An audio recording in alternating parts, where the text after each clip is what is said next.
Congratulations, Marv. Thank you, Gid, kag nakagraduate ka.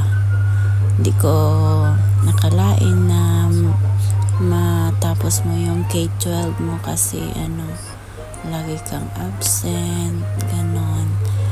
But ngayon, nagpapasalamat ako sa iyo dahil natapos mo ito. Sana magpatuloy ka pa sa pag-aaral mo sa college at maging mabait ka para makamit mo yung pangarap mo. Yun lang ang maibigay ko sa iyo, Marv. Yung yung pag-aaral mo lang. Kasi hindi kita inalagaan ng baby ka pa hanggang ngayon. Financial lang na ibigay ko sa iyo. So, sana ay makapagtapos ka talaga ng college.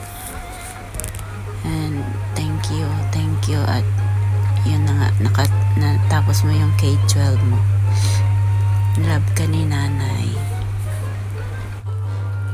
Sana bawas-bawasan mo yung pag-inom mo. Lagi, Marv, focus ka na sa college life mo. And thank you again.